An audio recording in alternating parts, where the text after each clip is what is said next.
up?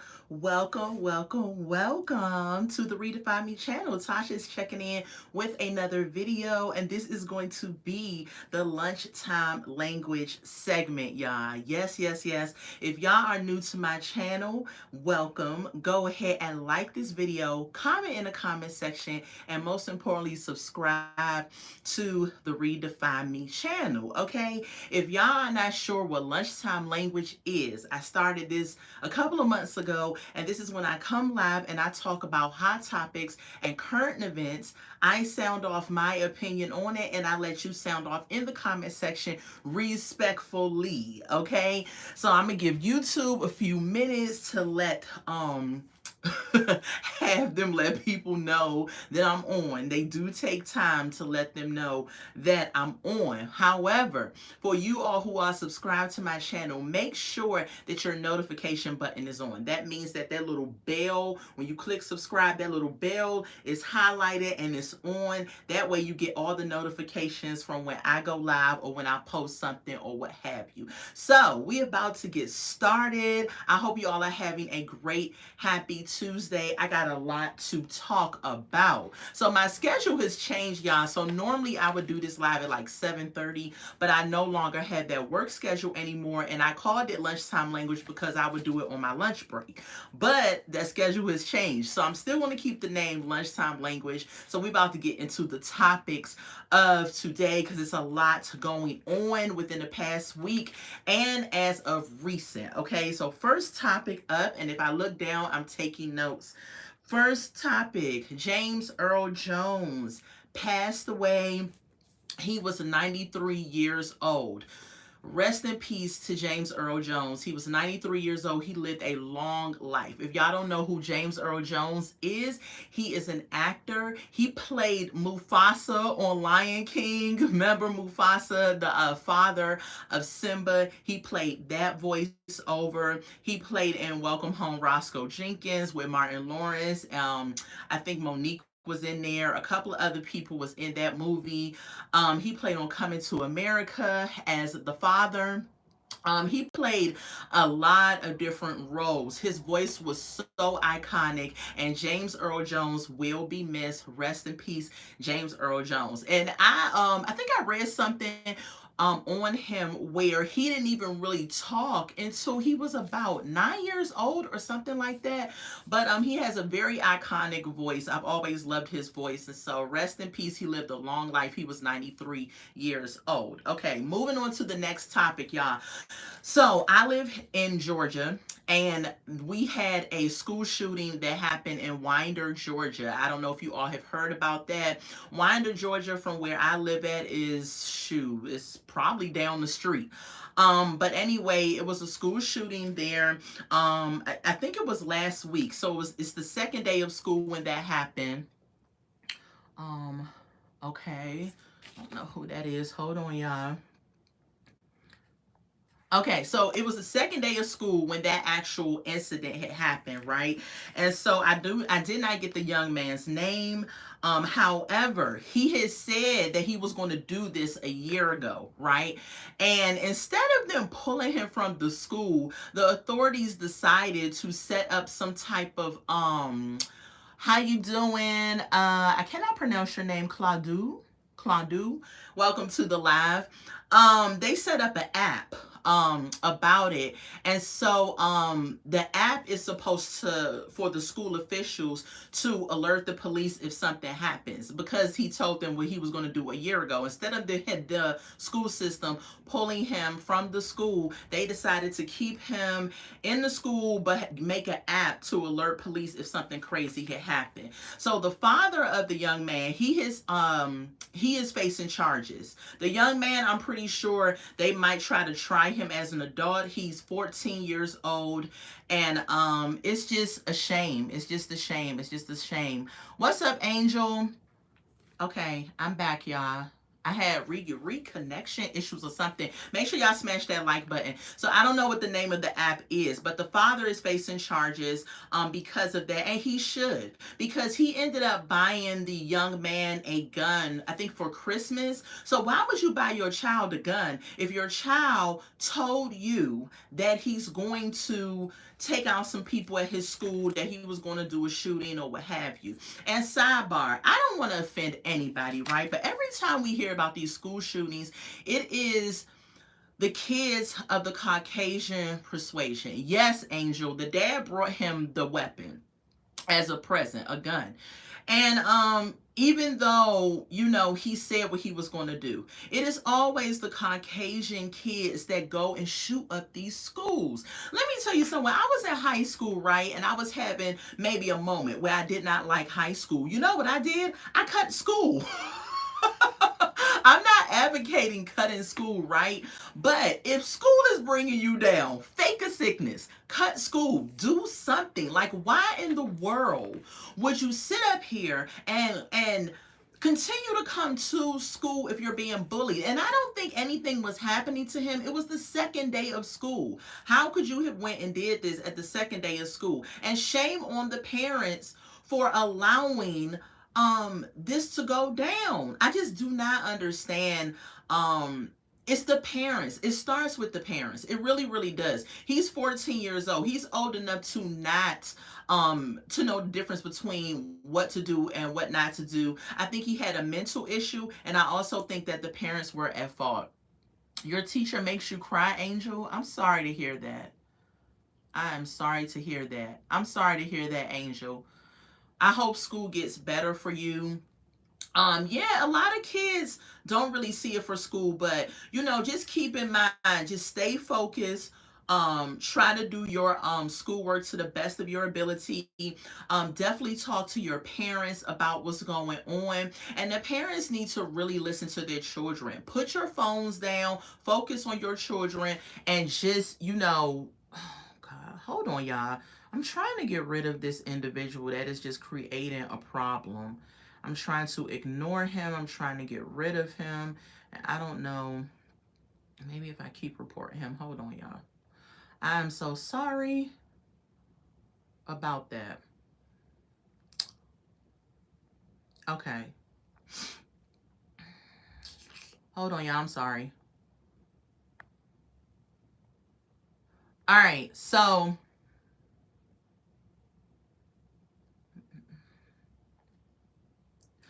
yeah, parents need to get more involved with their kids' lives. That's what I believe. And I definitely pray for all the children. I really, really do, because it's just ridiculous. It's just so ridiculous what's happening in our generation, in society. It's just horrible with these children at these schools. But anyway, let's go on to the next topic, y'all. So, prayers up to the families that were affected by that shooting. Last thing I'm gonna say about that, it was two students that lost their lives. Two teachers got injured. Just ignore them, Angel. We gonna keep on. This what you gotta do in school, Angel. You gotta focus, do the things that you need to do at hand, and ignore people who are trying to bring you down, or saying the craziest stuff, because they're all along in life. You have to remember that we live in a world, unfortunately, where people have a lot of mental illness. They do not have the sense or anything like this shooting, this young man. You know, so you have to remember that you have a lot of people in the world who unfortunately have nothing better to do, and they have mental illness. So thank you, Angel. So okay, so again, two students were unfortunately unalived, two teachers as well. There was a couple of other students that were injured, and my prayers are up for that family and for that school. I hope that the children do know that they can move on past this. So let's go on to the next topic.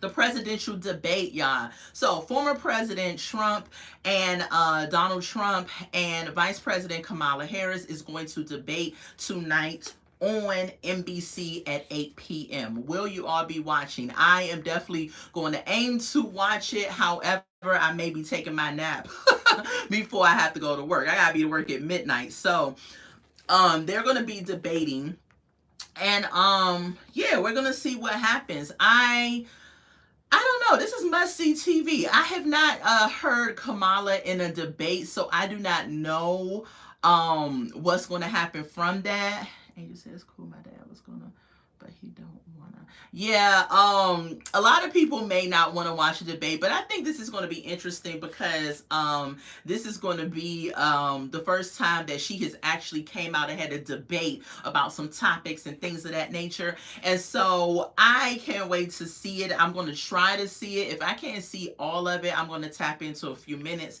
and then probably, they're going to be in Pennsylvania, I'm sorry, in Philadelphia on NBC at 8 p.m. All right, and that's going to be tonight, the presidential debate. Okay, so the next topic, y'all. So y'all remember last time on my lunchtime language, I covered a Olympian that's from Kenya. Her name is Rebecca Chintanzgi. I think that's her name. I probably messed up the whole thing. However, she was dealing with DV issues from her ex-boyfriend, okay? She competed in the Paris 2024 Olympics. When she got back home to Kenya, unfortunately, she suffered some DV from her boyfriend. So he ended up pouring I can give you attention. Right, don't even worry about it. So unfortunately, when she got home, her boyfriend poured gasoline on her and set her on fire. Yes, set her on fire, and she suffered from some burns and everything. So because of that, she was put in the hospital, of course, and then y'all know that they reported later on that she ended up passing from those burns, and she left behind two daughters, which was extremely sad. Fast forward, today it was reported that her ex-boyfriend actually died, yeah, and he died from burn wounds. Now, in my opinion, it's almost like what goes around comes around, right? I think what happened was that her family found out what he did. Her family was disgusted by what he did. Yeah, Angel, and her family went and actually burned him. So he actually died. I'm having some issues with connections on this end. Sorry about that. Yeah, so the way he killed her, he ended up dying as well that way. And it's unfortunate because she leaves behind her two children. And it's just devastating. I hope that the children are surrounded by a lot of family and a lot of love, and they get a lot of counseling, and they hold on to Jesus as tight as they can, because this is just really an unfortunate situation. It really, really is. But we're going to be praying for Rebecca's family in Kenya. They have to move on with life without her. Her father did say, yeah, abusive boyfriend, yes. Her father did say that she was the provider for their family, and so unfortunately she's no longer alive. And so I hope that the family can get all the support and love that they need. So we're praying for her daughters and for that family. It's just a devastating situation. I have been following this story, and it just went from bad to worse to worse. So yeah, y'all, he is now dead himself. So her ex-boyfriend, what a shame. So moving on to the next topic, y'all. So 20-year-old Justin Robinson, he's a black male, and he one day was asleep in the drive-through. Okay, he was asleep, unconscious sleep, right? And he had a weapon in his lap. He had a gun in his lap while he was sleeping. So I guess a police officer rolled up on him, a car turned off, in the driveway sleep, looks kind of suspicious, and he had a gun in his lap. Okay, the police rolled up on him, and when he saw the weapon, I guess he called for backup. And now he is waking this guy up. If you've ever been waking up out of your sleep, just all of a sudden, it's a shock to the body. You're just like, wait a minute, what's going on? And so when he woke up, they asked him to put the gun down and everything. And so I guess he's trying to motion to put the gun down and sit his chair up and everything and figure out what's going on. And the police opened fire on him. They shot 11 rounds. Yeah, they shot 11 rounds at the car to him, and he died at the scene. So sad. A lot of things I was trying to figure out, like, first of all, why are you asleep in a driveway? In a drive-through. That's number one. Number two, why do you have a weapon in your lap? I mean, just so, you know, because black people, primarily black males, are being killed by police at an alarming rate. There are women being killed as well, but I think the black males are being killed at an alarming rate by the police. My advice, and I know sometimes they're killed due to them not doing anything, they could just be regular. My advice is to just try to cooperate as much as possible. I have seen several videos lately of guys not cooperating, and the police is saying, put your hand up. They're like, wow, why I gotta do that? Roll your window down. I don't need to do that. Stop being aggressive, blah, blah, blah. Just doing the most, you know? And so sometimes I feel like when you are more cooperative, right? And they show a body footage cam of you cooperating, it makes people feel like, wow, that person was really being cooperative and y'all shot them anyway, you know. And I'm not saying that there are a lot of people that do cooperate with them and they still do what they do. However, lately, especially in this generation of younger people, they want to go back and forth with the police. This is a game that you're not going to win. So stop trying to go back and forth with them. Stop trying to, you know, talk to them. Just try to do what they ask to the best of your ability. Start praying, most importantly, when you get pulled over by a police officer, because we all know that they are trigger happy against the black community. So do not give them anything where they can feel like they have to touch their gun, draw their gun, or whatever it is. Okay. So, but this young man, I think he was startled, and anybody would have been startled. He may have just fell asleep with the gun in his lap, didn't realize it was there or something. Maybe he was drunk or something like that. I'm not sure. We don't have all of the pieces to the puzzle. And so he's dead. I don't understand why they had to shoot 11 rounds into a car. Sorry, y'all. This person keeps calling that is a telemarketer. If and then it's the same person. You know, if I have ignored you all day, then stop calling. But anyway, y'all, so yeah, this particular guy is no longer with us at 20 years old. What a shame. What a shame. What a shame. What a shame. And so I like I said before, I don't know why they had to do 11 rounds on him. They could have did one bullet to the arm, and that would have probably been like, oh shoot, you know, that hurts, and he would have, you know, they could have then went forward. Or if he was asleep, why didn't they just take the gun off his lap, put it aside, and then tell him to get up and handle their business then, you know, if they felt like he was a threat. But anyway, y'all, let's move on to the next story. We shall never understand. Enforcement definitely needs some more training these days. It just seems like whenever they see this color, any type of melanin, they freak out. They forget all their training and they feel like they're a threat or something. I just don't get it. And prayers up for Justin Robinson's family. Another young black male gone. That's just sad. Next story, y'all. Derek Lee Smith. Okay, he was an associate of Diddy back in the day, right? I think he was one of his producers or something like that. So y'all remember the case. The guy claims that Diddy SA'd him, sexually assaulted him back in the day. He claims that he was at a Diddy party. He was making out with a woman, and Diddy, you know, grabbed him from behind or something. He resisted that, of course, he says. And he said that he poured him a drink. He drank the drink and then he passed out. And when he woke up, he came to and saw Diddy having sex with a woman in front of him. And Diddy was telling him, this is what I did to you. Okay, so he filed a lawsuit against him for $10 million, right? They had a court case the other day where Diddy was supposed to show up there. Diddy did not show up. And so because he didn't show up, the judge ruled in the favor of Derek Lee Smith. Okay, so he just won $100 million. I think I said something else before, but $100 million. So he just won $100 million. So starting in October, Diddy has to pay him 10 payments of $10 million a month. I just, wow, wow.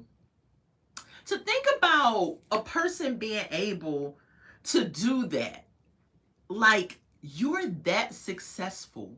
That's scary for you to have that much money where you can do that. Now I don't know if he's gonna have to sell some things or if he's gonna have to do whatever, but I don't know his net worth. I don't, okay? But apparently he gonna have to start paying this dude starting in October $10 million a month, equaling out to $100 million. That's wild. Wild, but well deserved, because if Diddy did sexually assault this guy and everything, he gave a guilty face when he did not show up, and so because of that, the guy is going to walk away with this amount of money, 10 million a month. Dang, that's a lot of money. Man, you could give me 2 million a month. You can give me $1 million a month. I'm good with that. But $10 million a month. But the guy deserves it, so, and that's what Diddy is gonna have to pay. And I'm telling y'all, that's not the end of it. He gonna have to pay. He gonna have to pay. The hens are coming to roost for all the stuff you did back in the day, Diddy. So this is one lawsuit, and I'm pretty sure there's going to be others. Moving on to the next topic, y'all, which is Delta. What's up with Delta? Has been having some issues lately. You know, down here in Atlanta, Delta is like the go-to airline. Like, they are just it. They're the it girl here in Atlanta. Their hub is here, everything. Everybody knows Delta. Atlanta is home of Delta, right? So today, I don't know if it was today or it was this week or last week, but two Delta airplanes, y'all, collided at the airport. Now, they were still on the ground and they were preparing for takeoff. But I guess while they were moving or positioning or whatever they were doing to prepare for takeoff, they collided with each other. Child, I was just like, now how in the world did that happen when you're supposed to have people on the ground control, telling you, you know, where to move and everything, where to go, and the towers, I guess, are supposed to be watching and everything like that. Not only that, the pilot is supposed to be on alert. So I don't know, maybe they overtook the distance or whatever, but you already know that any passenger that was on either one of these planes is going to act like they got whiplash. I'm telling you, somebody is going to be like, oh, my neck, my back, my neck and my back. I'm telling you, so we're going to see what happens to... We're going to see what happens with this. Thank God nobody was hurt. Thank God they did not collide in the air. Now, that would have been no laughing matter, and it would have been really messed up. But thank God nobody was hurt. Yeah, Delta, get your stuff together. I got a flight with y'all on Sunday. I'm just like, calm down. Everybody take your time, check your blind spots, you know. But I couldn't imagine driving a plane or having to operate a plane. So yeah, I'm not even going to judge the pilots on that. But my thing is, they do go through school and they have training and everything like that. And I will hope that it wasn't a rookie pilot. And if it is a rookie pilot, I will hope that he was the second one in, you know, the co-pilot. But I don't know. I never want to know what it's like to fly a plane or be in charge of operating it, because that seems like it's a tall order and a lot of work. But anyway, no one was hurt. We're gonna see what happens from Delta. Okay. Moving on. Larenz Tate, y'all, turned 49 years old on September 8th. Happy birthday to Larenz Tate. Larenz Tate looks good. Like, a lot of these black actors are aging in reverse. You know, black don't crack. Unless you do a lot of crack, then it can crack up. But I'm telling you, they are aging in reverse. He looks really good. He's 49 years old and he turned 49 on September 8th. We also had the Thank You Jesus Fine, okay, Idris Elba. whose birthday was September 6th. And he turned 52 years old. Okay, so happy birthday to both of those chocolate drops. Okay, happy birthday to y'all. All right, next topic. Last weekend, y'all, I don't know if y'all heard about this. Last weekend, individuals decided, some individuals that bank with Chase decided that they were going to hop on the glitch that happened with Chase. I don't know if y'all heard about this. So what happened was there was a glitch in Chase's system. Now, you could write a check for whatever amount. Say I pull up the Chase, I write a check for $10,000. No, I don't have $10,000 in the bank, but I deposit the check in there, and then I turn around 2 seconds later and withdraw $10,000. That's what people were doing. And guess what? The money was coming out of the ATM. So they were walking away with thousands upon thousands. And you already know people was greedy. It wasn't like nobody was coming up to the ATM, writing a $500 check or a $200 check, getting that out and just going about their business. You know, people was like, oh, I'm about to write a $10,000 check, a $20,000 check, and so on, and get the money back out of it, right? And so Chase said that all those individuals' accounts are frozen and on hold, and they are being investigated. Yes, they are being investigated and turned over to law enforcement. They said within 24 hours they found the glitch out, and they found the individuals' accounts that was, I guess, involved in doing it. They actually were involved in check fraud. This is check fraud. Yeah, that's crazy. Why would you? First of all, I remember one time, sidebar, I remember one time my bank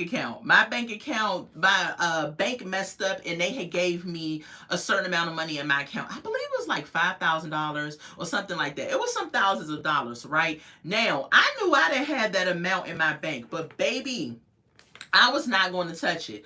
I actually called my bank and was like, hey, I don't know if y'all know, but y'all put some money in my bank account. Now, I wasn't making the money that I'm making now. So a part of me was thinking, child, you should take the money and close the account and go on about your business, right? By the time they find out that you have done it, then you'll be long gone to another bank. But no, I didn't do it. I called my bank and they rectified it, and it's a done deal, right? However, these people that did it with Chase, they saw it on like I don't know if they saw it on TikTok or Facebook or Instagram, but they saw that people were getting money out of Chase's bank in a large amount. And so they went ahead and they just decided to do it. And now they are being investigated by law enforcement, and they might be serving some jail time for check fraud. So I hope nobody that's watching this live or replay watchers was involved in that, because that is not okay. If you don't have the money, do not try to get over, because you know we are ran by so many computer systems, right? And so these computer systems can glitch and do all types of stuff at any given moment. And so if you find an unknown amount in your bank account and you know that you didn't put it there, do not touch it. I'm telling you now, don't touch it. All right, let's go to the next and last story, y'all. This was sad too. A Wells Fargo employee, okay, was found unalived. And she was unalived at the job for 4 days. Now, when I first heard this story, I was like, how did they not know this lady was dead for 4 days? Now, what I'm thinking is, or I guess what they reported, I didn't do the full research, but she was in an area where she wasn't visible to everybody. So this is why she was unalived at her job for 4 days. Like maybe she worked in the basement of Wells Fargo, or she worked somewhere else in the cubicle, or somewhere off from the public, because I'm pretty sure 4 days she would have like smelled a little bit, somebody would have saw her, somebody would have screamed, whatever, right? And so yeah, she I don't know how old she was, I don't know her name or anything like that. However, Wells Fargo had to deal with that issue. And yeah, and it probably was, I don't know, if it was last weekend. It might have been last weekend, but it may have been around a holiday weekend. And if it was a holiday was on Monday, then you know the banks are closed on Monday. So she probably was in there Friday, Saturday, Sunday, and Monday. And when someone found her, it's just really, really sad. Really, really sad. Praying for her family, because that's just sad, you know, really, really sad. So anyway, y'all, that is, oh, last story. And I just saw this story before I had got on here. Tyrese, y'all, the singer. Okay, if y'all don't know who Tyrese is, like I said, he's an R&B singer, and he's played in a couple of movies. He's been on Fast and Furious. He's been on a couple of things. He's been in a couple of things, but most recent he's been in all the Fast and Furious. I think after like number 2 or 3, then they start putting him in the Fast and Furious, right? He's like the comedic release in those movies, right? So Tyrese owes, get ready for this, $73,000 in child support, and he is currently locked up. And he cannot get out until he pays the $73,000. I'm like, oh my goodness. First of all, is this back pay or what's going on? I really hope that this is not what his child's mother is receiving per month.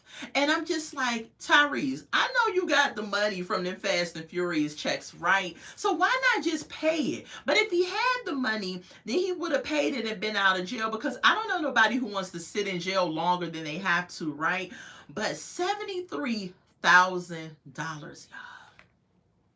That is a lot. That is a lot. Some women out here can't even get their child's father to buy Pampers, let alone pay child support, let alone pay child support to the tune of $75K. That's crazy. But Tyrese owes it, and he is arrested, and he is not getting out until he pays the $73K. And I'm like, dang, Tyrese. Oh my gosh. I'm like, you better go make another Fast and Furious. You better start singing. You better put out a CD.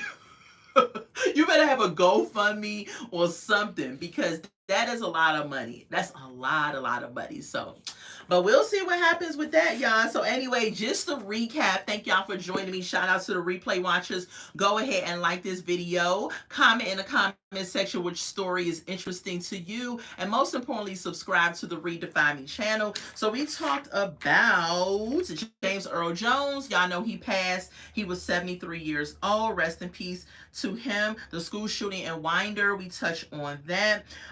We also talked about the presidential debate that is tonight at 8 p.m. in Philadelphia on NBC. We talked about the Olympian Rebecca Cheptangi. I'm not saying her name right, probably from Kenya. Her ex-boyfriend is dead following burn wounds, okay? And y'all know that he burned her prior to this. That cost her life. We also talked about Justin Robinson, 20-year-old black male that was gunned down by police because he was asleep in a drive-thru, had a weapon on his lap. They felt threatened, and y'all know the rest. Y'all can fill in the blanks. We also talked about Derek Lee Smith, who filed a lawsuit against Diddy, actually won the lawsuit for $100 million. He is going to be getting paid out in installments of that money starting in October. He's going to be paid $10 million a month. That's a lot of money. We talked about Delta 2 planes collided when they were preparing for takeoff. Happy birthday to Lorenz Tate. We talked about that. He turned 49 years old on September 8th. Idris Elba's birthday was on September 6th, and he turned 52 years old. We also talked about the Chase scam that a lot of people ended up getting involved in with the check fraud. Law enforcement is going to be on ya. If y'all participated in that, just know they're going to investigate you all. And lastly, we talked about Wells Fargo employee who was found unalive at her job for 4 days. I believe it was 4 days, and it probably was around the holiday time. The last holiday we had was Labor Day, so I'm thinking she was unalive at her job in a away place from the actual public for 4 days. So prayers up to her family, prayers up to the school shooting victims' family, and that school in general. So y'all, y'all, that is it for another episode of the Lunchtime Language. I am Tasha checking in with this video. And thank y'all for joining me. And I don't know when I'm going to be alive. Ooh, that is not okay. No, I rebuke that in the name of Jesus. I meant to say I don't know when I'm going to be live again because I am going on a cruise with my husband and we are celebrating our anniversary. Our anniversary is coming up on September 18th. And so my live schedule is supposed to be Love After Lockup. It's supposed to be the next live, which is on Sunday. However, Sunday is the day that we are going to be preparing. Well, Sunday is the day we're going to be in Miami. So I may still be able to come live and do the Love After Lockup review. We're going to see because our cruise doesn't leave until that Monday, which is the next day. So I may be able to watch it, take the notes. And then if I come live, I'm not going to be on location. It's going to be in a different place. It's probably going to be in a hotel room or whatever, but I'm going to try to give it to y'all. So we shall see how it rolls, how everything rolls. But thank y'all for joining me. And if you are new to the channel, welcome. Go ahead and like this video. Comment in the comment section which story was interesting to you. And subscribe to the channel because we growing over here, okay? We have a good time over here at the Redefine Me channel. All right, y'all. I love y'all. May y'all have a happy and blessed Tuesday. Bye.